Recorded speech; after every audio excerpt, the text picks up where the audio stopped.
नमस्कार, आप देख रहे हैं कुरुक्षेत्र और मैं हूं आपके साथ स्वाति श्रीवास्तव। और एक बार फिर से लखीमपुर खीरी हिंसा का मामला चर्चाओं में आ गया है, क्योंकि इस मामले में मुख्य आरोपी की जमानत जो थी वो पूरी तरीके से अब रद्द कर दी है सुप्रीम कोर्ट ने। और कहीं ना कहीं उनकी उम्मीदों पर एक बड़ा झटका, एक तरह से कह सकते हैं, पानी फिर गया है।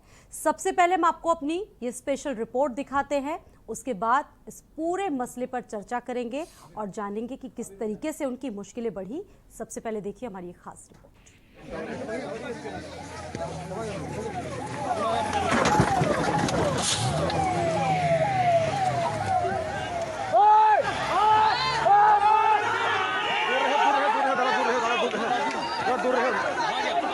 अंदर निकल गया।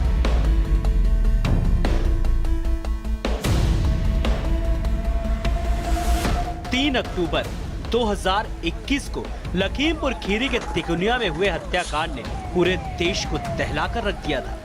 लखीमपुर कांड के मुख्य आरोपी आशीष मिश्रा की मुश्किलें कम होने का नाम नहीं ले रही हैं। 7 महीने से चल रहे लखीमपुर कांड में आशीष मिश्रा पर शिकंजा कसता जा रहा है, तो सोमवार को आए सुप्रीम कोर्ट के सुप्रीम फैसले ने आशीष मिश्रा की उम्मीदों पर पानी फेर दिया। जी हां, लखीमपुर खीरी केस में मंत्री अजय मिश्रा टेनी के बेटे आशीष मिश्रा की जमानत रद्द हो गई। सुप्रीम कोर्ट ने इलाहाबाद हाई कोर्ट का फैसला रद्द कर दिया। साथ ही साथ सुप्रीम कोर्ट ने आशीष मिश्रा को 1 हफ्ते के अंदर सरेंडर करने का भी आदेश दिया है। आइए आपको बताते हैं इस मामले में अब तक क्या क्या हुआ। अब तो जेल जाना पड़ेगा। 3 अक्टूबर आशीष मिश्रा ने किसानों को कुचला। 6 अक्टूबर 2021 सुप्रीम कोर्ट ने मामले में लिया संज्ञान। 7 तारीख को सुनवाई का दिन तय हुआ। 7 अक्टूबर 2021 सुप्रीम कोर्ट ने यूपी सरकार को लगाई लताड़। पुलिस की कार्रवाई पर 8 अक्टूबर तक मांगी रिपोर्ट। 8 अक्टूबर 2021 आशीष क्राइम ब्रांच के सामने नहीं हुआ पेश। 9 अक्टूबर 2021 12 घंटे पूछताछ के बाद हुई गिरफ्तारी। 14 दिसंबर 2021 केस में एसआईटी ने एक रिपोर्ट जारी की। एसआईटी ने कहा सोची समझी साजिश थी। 3 जनवरी 2022 एसआईटी ने 5000 पन्नों की चार्जशीट की दाखिल। 10 फरवरी 2022 इलाहाबाद हाईकोर्ट से आशीष को मिली जमानत। 16 मार्च 2022 सुप्रीम कोर्ट में जमानत के खिलाफ याचिका पर सुनवाई। 18 अप्रैल 2022 आशीष मिश्रा की जमानत रद्द। सुप्रीम कोर्ट ने 1 हफ्ते में सरेंडर करने को कहा। देखिए, सुप्रीम कोर्ट का ऑर्डर तो मेन तो ये रहा कि जो बेल उनको हाई कोर्ट से दी गई थी, जिसका विरोध किया गया था, आज सुप्रीम कोर्ट ने उस बेल को कैंसिल कर दिया। उन्होंने कहा 1 हफ्ते के अंदर अपना जो है सरेंडर करें, और उनके बेल बॉन्ड सारे कैंसिल कर दिए गए हैं और इसकी फ्रेश सुनवाई हाई कोर्ट में फिर से वो कर। तो बेल मिली थी, वो जो तथ्य थे उत्तर प्रदेश सरकार ने नहीं रखे, इसलिए उनको बेल मिली। आज सुप्रीम कोर्ट ने देखा, उसकी जमानत रद्द करी और 1 हफ्ते में सरेंडर करने की बात करी। तो पूर्ण न्याय पर हमको विश्वास है पूरा, और उम्मीद है कि आने वाले टाइम पे किसानों को न्याय मिलेगा। सुप्रीम कोर्ट ने कहा कि पीड़ितों को हर कार्रवाई में सुनवाई का अधिकार है। मौजूदा मामले में पीड़िता को सुनवाई के अधिकार से वंचित किया गया है। आपको बता दें कि इलाहाबाद हाईकोर्ट ने जमानत दे दी थी। गौरतलब है कि 16 मार्च को सुप्रीम कोर्ट ने यूपी सरकार और आशीष मिश्रा को नोटिस जारी कर उनसे जवाब मांगा था कि आशीष मिश्रा की जमानत रद्द क्यों न की जाए। सुप्रीम कोर्ट ने गवाह पर हमले के मुद्दे पर भी चिंता जताई थी। चल रही है और उसमें जांच में जो दूध का दूध पानी का पानी हो जाएगा। इसमें सरकार का या किसी और का कोई हस्तक्षेप का कोई कारण नहीं है।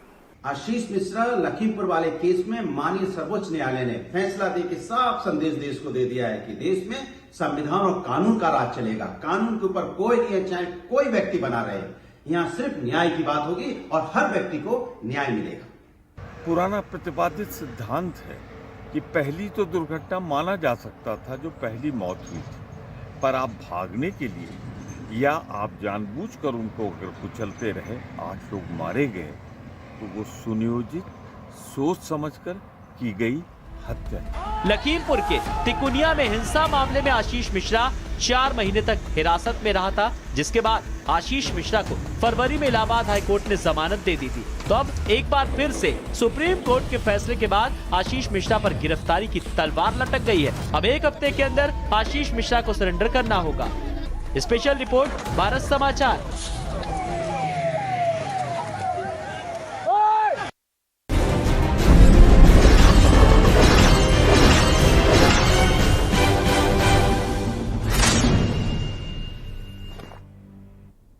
तो कहीं ना कहीं सुप्रीम कोर्ट के इस फैसले ने एक उम्मीद जगा दी है और ये भी बता दिया है लोगों को कि देर हो सकती है लेकिन अंधेर नहीं हो सकती है।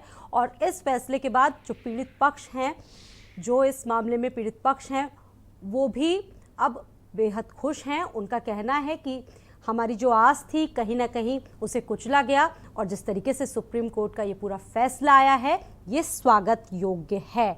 हमारे साथ एक पूरा खास पैनल इस वक्त मौजूद है, जुड़ चुका है। इस मामले पर चर्चा करेंगे। शबनम पांडे बीजेपी से हैं। शबनम जी, स्वागत है आपका। अमिताभ जी हैं सपा से, प्रियंका रावत कांग्रेस से, आरपीएन चौहान आरएलडी से, आपका भी बहुत बहुत स्वागत। और धर्मेंद्र मलिक, वो भी कुछ ही देर में हमारे साथ जुड़ेंगे। और शिव कुमार त्रिपाठी जो कि याचिकाकर्ता हैं, दिल्ली से हमारे साथ मौजूद हैं। आप तमाम लोगों का बहुत बहुत स्वागत है।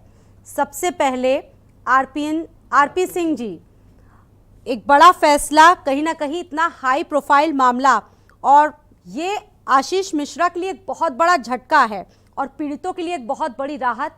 कैसे देखते हैं, किस तरीके का रिएक्शन, फर्स्ट रिएक्शन आपका? देखिए, माननीय सर्वोच्च न्यायालय ने जो निर्णय दिया है हम सब लोग उसका स्वागत करते हैं।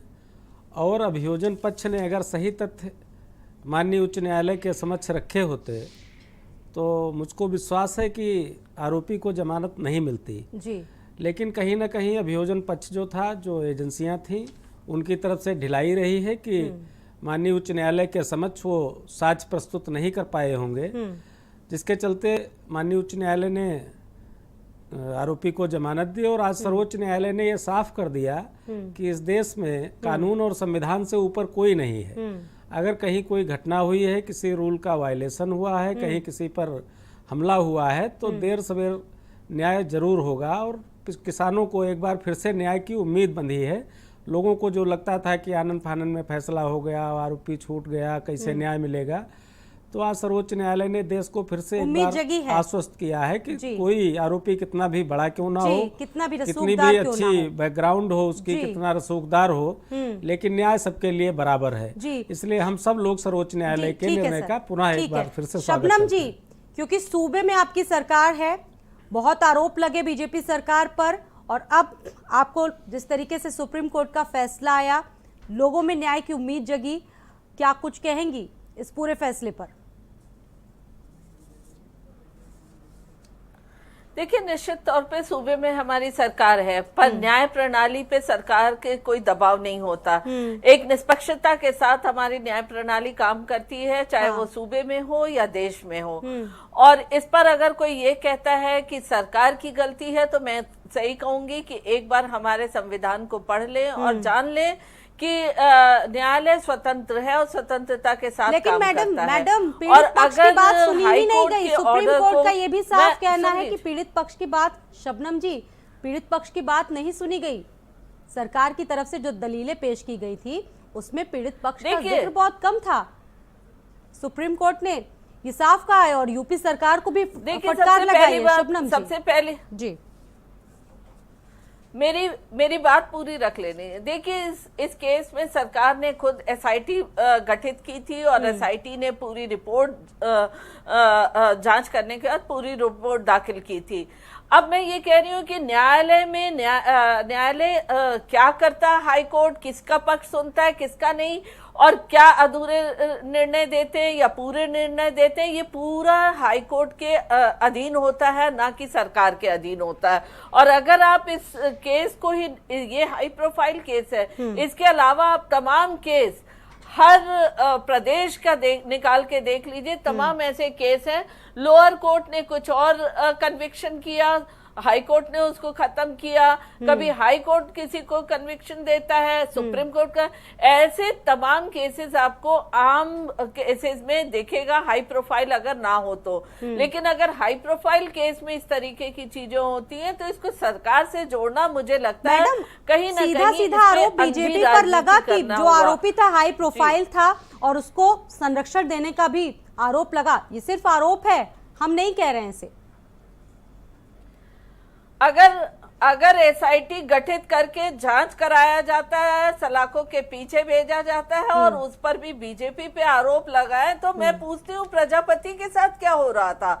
उस वक्त तो ना कोई जांच हुई, लगातार महिला कहती रही रेप किया है, लेकिन उस समय के मुख्यमंत्री अखिलेश यादव जी मंच पे लेकर घूमते रहे, बिल्कुल ठहाके मारते रहे। तो उस वक्त जब हम जांच करें तो कहिए कि हमने पक्ष लिया है। आप क्या कहेंगे जिस तरीके से आज ये फैसला आया है और जमानत रद्द किया गया और एक हफ्ते में सरेंडर का इंतजार है, क्योंकि अखिलेश यादव ने भी बहुत सवाल उठाए थे लखीमपुर हिंसा पर? देखिए, आज माननीय सर्वोच्च न्यायालय का जो ये फैसला आया है, मैंने इसको अभी डिटेल में पढ़ा नहीं जी, लेकिन जो टिप्पणी देखने को सुनने को मिल रही है उसमें ये स्पष्ट है कि राज्य सरकार, जिसको हम प्रोसिक्यूशन कहेंगे, अगर उन्होंने अपना पक्ष माननीय उच्च न्यायालय में रखा होता तो उच्च न्यायालय उस समय इनको बेल ना देती, आशीष मिश्रा जी।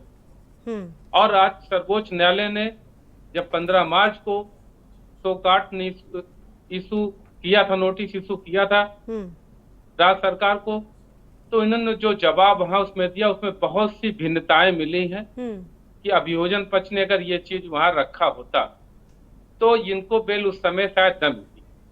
आज सर्वोच्च न्यायालय ने अपने बेल में, जो इनकी बेल कैंसिल हुई, उसमें ये टिप्पणी किया है कि अभियोजन पक्ष ने, जो पीड़ित पक्ष है, उनका पूरा पक्ष नहीं रखा, पूरे साक्ष्य नहीं रखे, साक्ष्य के अभाव में उनको बेल दी गई। निश्चित तौर पे अगर ये सरकार कहे कि हम निष्पक्ष न्याय दिला रहे हैं और निष्पक्ष न्याय दिलाने के पीछे प्रोसिक्यूशन की जिम्मेदारी होती है, प्रोसिक्यूशन सरकार का होता है और वो सरकार उसका पक्ष वहां पे रखती है पीड़ित पक्ष के साथ, सरकार की जिम्मेदारी होती है को पीड़ित के साथ खड़ी रहे और न्याय दिलाए। अगर वो पूरे साक्ष्य नहीं दे रही है, मैं मानता हूँ एसआईटी का गठन हुआ, एसआईटी ने अगर पूरे साक्ष्य दिए होते तो आज बताइए 7 हत्याएं दिन दहाड़े किसानों के ऊपर गाड़ी दौड़ करके कर दी गई। देर हुई लेकिन दुरुस्त फैसला दुरुस्त आया। देखिए, न्यायालय, मैं तो कह रहा हूँ ना, अगर न्यायालय ना हो तो न्याय नहीं मिलेगा। आज माननीय सर्वोच्च न्यायालय ने ये न्याय दिया है। अगर प्रोसिक्यूशन ने अपना न्याय किया होता, काम किया होता, तो वो व्यक्ति, वो अभियुक्त अभी तक जेल में रहता, वो बाहर ना आता। तो निश्चित तौर पे न्याय मिला है, देरी हुई, लेकिन जिनसे न्याय मिलना चाहिए उनकी तरफ से न्याय मिला है। जी ठीक है, इसका जो जवाब है प्रियंका जी से ले लेंगे। प्रियंका जी, कांग्रेस के कई बड़े नेता कह रहे हैं, आपके रणदीप सुरजेवाला भी ये कह रहे हैं कि अब बर्खास्तगी होनी चाहिए गृह राज्य मंत्री की इस मामले पर। देखिए स्वाति जी, सबसे पहले तो मैं ये कहना चाहूंगी, ये हाई प्रोफाइल केस नहीं बल्कि एक होम मिनिस्टर, राज्य मंत्री का बेटे का केस है, जिसे सत्ता पक्ष बचाने की पूरी कोशिश करती रही। आप देखिए कि किस तरह से जो एसआईटी कहती है कि ये सोची समझी साजिश होती है, फिर भी उसके बाद उसको जो है साक्ष्य प्रस्तुत ना करने की वजह से उसे बेल मिल जाती है, और उसके बाद उसके घर पे ना बुलडोजर चलता है और ना ही उसका छज्जा भी तोड़ा जाता है। मैं पूछना चाहती हूँ कि कहाँ है उत्तर प्रदेश में न्याय और कानून का राज? जिस न्याय की बात करते हैं क्या वो सिर्फ दूसरी पार्टियों के लिए है? चुन चुनकर आप अपने विरोधियों का छज्जा तोड़ रहे हैं, उनके घर जमींदोज कर रहे हैं। आप जिस बुलडोजर की बात करते हैं वो आपके मंत्रियों पर क्यों नहीं चलता? क्योंकि बुलडोजर सिर्फ अपनी जो है राजनीतिक जो है कुंठा को दूर करने के लिए चलता है। एक समाज में जो कानून का राज्य होना चाहिए उसके लिए नहीं है। दूसरी बात मैं ये कहना चाहूंगी, किस तरह से सुप्रीम कोर्ट ने यहां तक भी कहा है कि उन्हें साक्ष्य जो देने चाहिए थे वो छुपाए गए हैं, और वो कौन साक्ष्य देता है? उत्तर प्रदेश पुलिस देती है। तो इसमें पूरी तरह से जो दोष है वो उत्तर प्रदेश पुलिस का है, शासन का है, प्रशासन का है। जहां पर साक्ष्य प्रस्तुत नहीं किए गए, जिसकी वजह से उसे बेल मिल गई। और वास्तव में उस मंत्री को आज तक बर्खास्त नहीं किया गया। चुनाव के समय जो है ये बेल दी गई और चुनाव में भरपूर उस मंत्री का इस्तेमाल किया गया, क्योंकि जिस एरिया का मंत्री है वहां उस एरिया में उन्हें सीट चाहिए थी भारतीय जनता पार्टी को।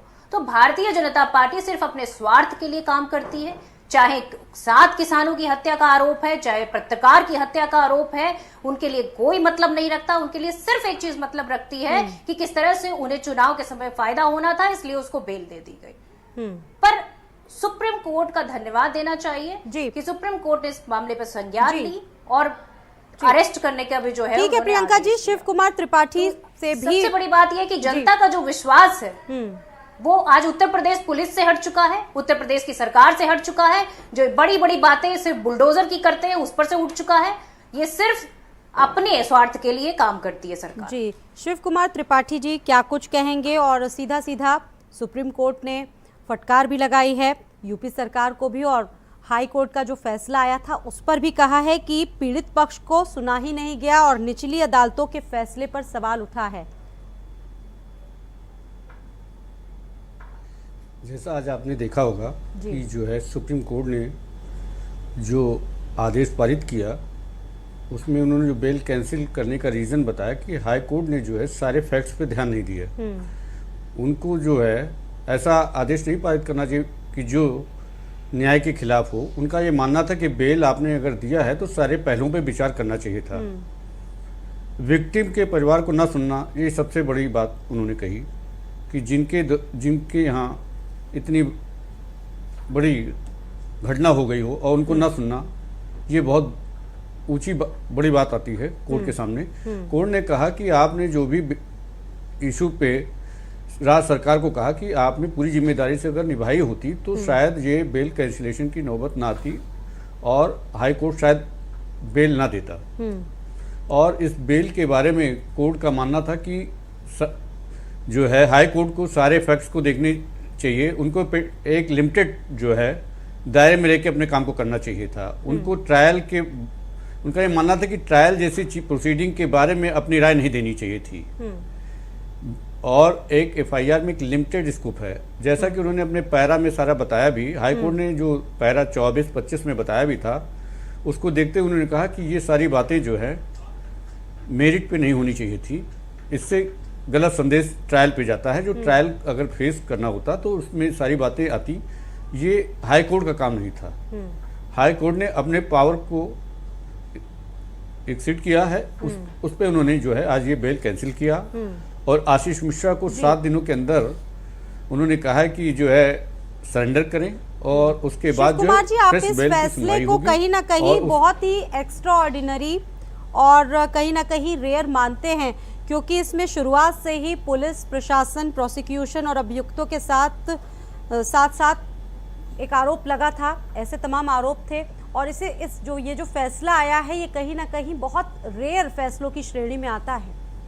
बहुत कम ऐसा देखने को मिलता है। देखिए, आपने देखा होगा ये स्टार्टिंग में जब अक्टूबर में स्टार्ट हुआ था जी, उसी समय जो है राज्य सरकार बहुत ढीला रवैया अपनाए हुई थी और जिसके कारण हम लोगों को सुप्रीम कोर्ट में जो है पिटीशन फाइल करनी पड़ी थी।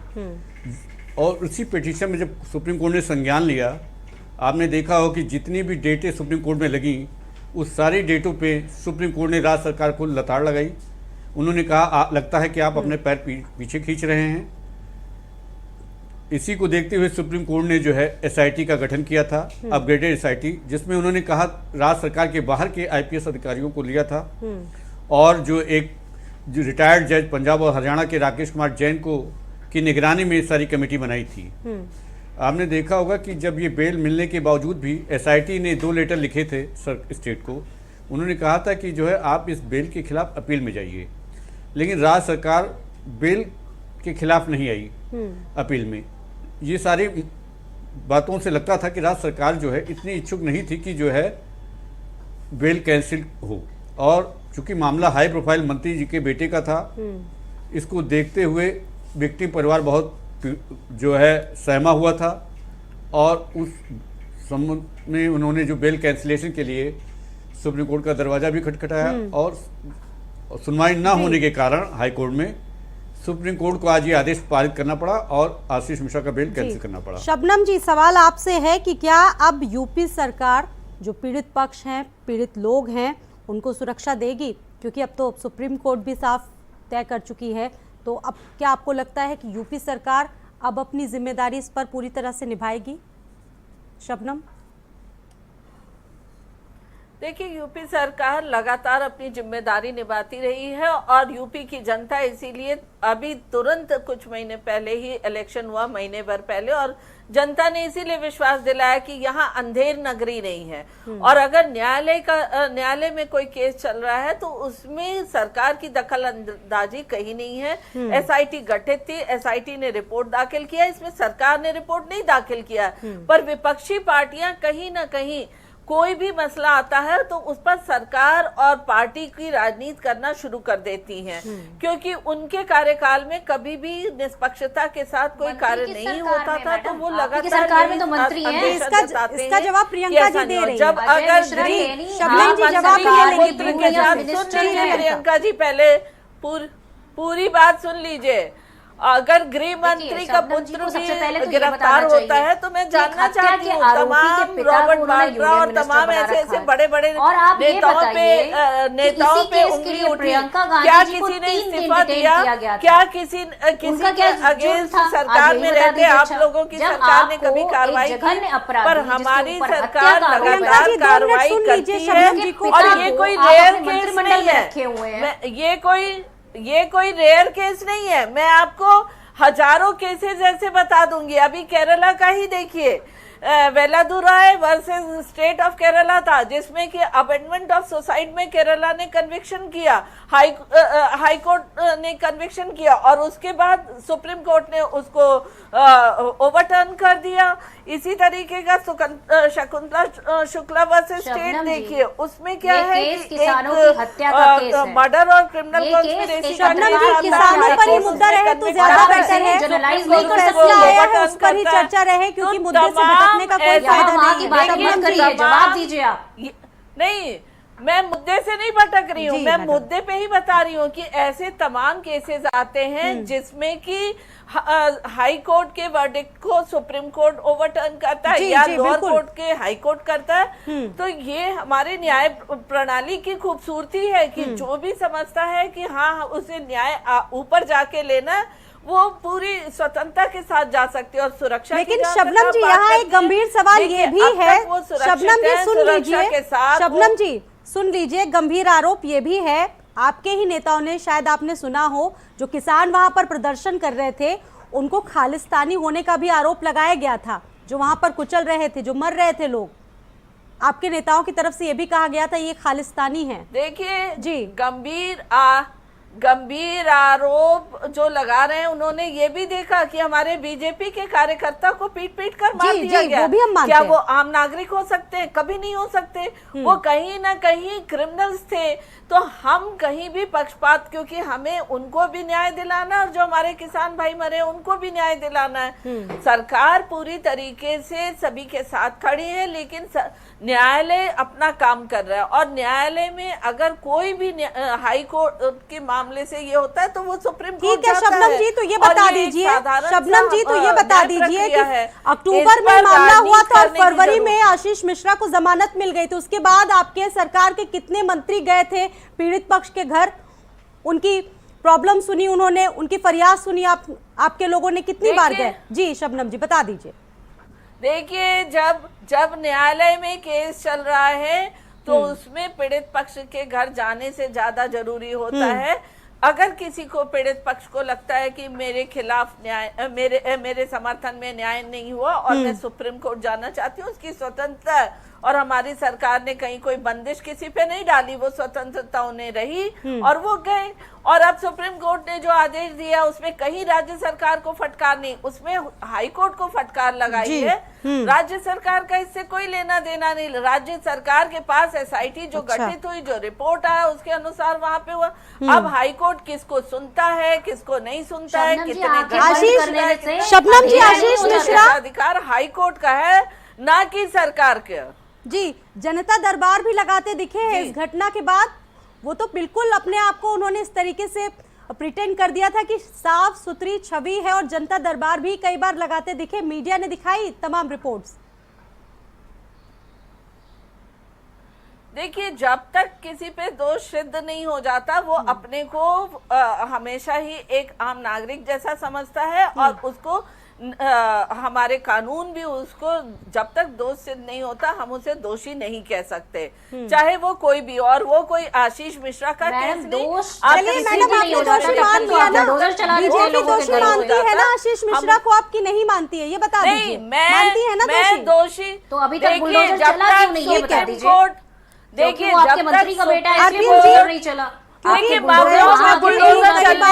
कांग्रेस को आंसू बहता है, ये मुझे पता है। आपकी पार्टी ने भी बहुत ही कड़ा स्टैंड लिया था, कड़ा रुख लिया था। प्रियंका जी, आपके पास वापस आएंगे, और भी लोग हमारे साथ मौजूद हैं।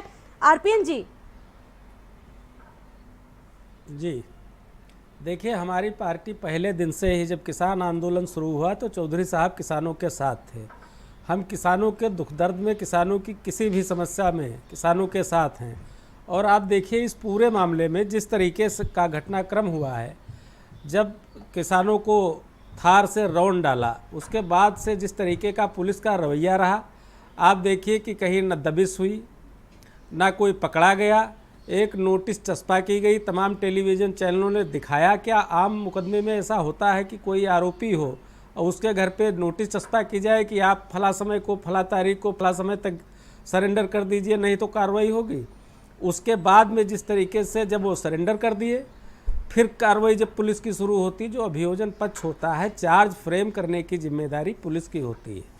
और एसआईटी का जब गठन हुआ, उसके बाद से किस तरीके की कानूनी प्रक्रिया आगे बढ़ी है। आज अगर सब कुछ नियमता हुआ होता तो माननीय सर्वोच्च न्यायालय को इस तरह की टिप्पणी करने की जरूरत ही नहीं पड़ती। बिल्कुल बिल्कुल। अब जब माननीय सर्वोच्च न्यायालय ने इस मामले में अपनी तल्ख टिप्पणी की है, तो कहीं न कहीं राज्य सरकार को और जो उस अनुसंधान में लगे थे, जो विवेचक थे, जो विवेचना हो रही थी, जो पुलिस सुन लीजिए, राजनीति मत करिए। अरे राजनीति तो आप कर रही ना, आप कह रहे हैं कि रॉबर्ट वाड्रा का गलत आप बोलेंगे तो मुझे बोलना पड़ेगा। हम कह रहे हैं कि अरे राज्य सरकार ही पक्ष होती है। हाई कोर्ट पे टिप्पणी की है, उसको जब कोई मुकदमा होता है तो राज्य बनाम होता है। हाई कोर्ट ने डिसीजन दिया है, राज्य सरकार ने डिसीजन नहीं दिया है। बड़ा आदर करता हूं, आप सुन लीजिए। प्रस्तुत करता है मैडम, साक्ष्य प्रस्तुत करने की जिम्मेदारी अभियोजन की होती है। साक्ष्य जो है, साक्ष्य प्रस्तुत करने की जिम्मेदारी कोर्ट के समक्ष अभियोजन पक्ष की होती है। और मुकदमा राज्य बनाम होता है, राज्य सरकार ही पैरोकार होती है पीड़ित की। जो पीड़ित होता है उसकी पैरवी करने की जिम्मेदारी राज्य सरकार को होती है। और साक्ष्य माननीय न्यायालय के समक्ष साक्ष्य प्रस्तुत नहीं हुए हैं। कानून आपको समझने की जरूरत है, आपको कानून समझने की जरूरत है। अगर सब कुछ सही हुआ होता तो सर्वोच्च न्यायालय मिलेंगे। और एसआईटी का इस मामले पर साफ कहना है, जो एसआईटी प्रस्तुत की गई थी सुप्रीम कोर्ट पर, उस पर साफ कहना है कि ये सोची समझी साजिश थी, एक रणनीति थी, और पूरी तरीके से कहीं ना कहीं जो चीजें थी वो पीड़ित पक्ष की तरफ से नहीं सुनी गई। फिलहाल कुरुक्षेत्र में वक्त है एक छोटे से ब्रेक का, इस पर चर्चा लगातार जारी है।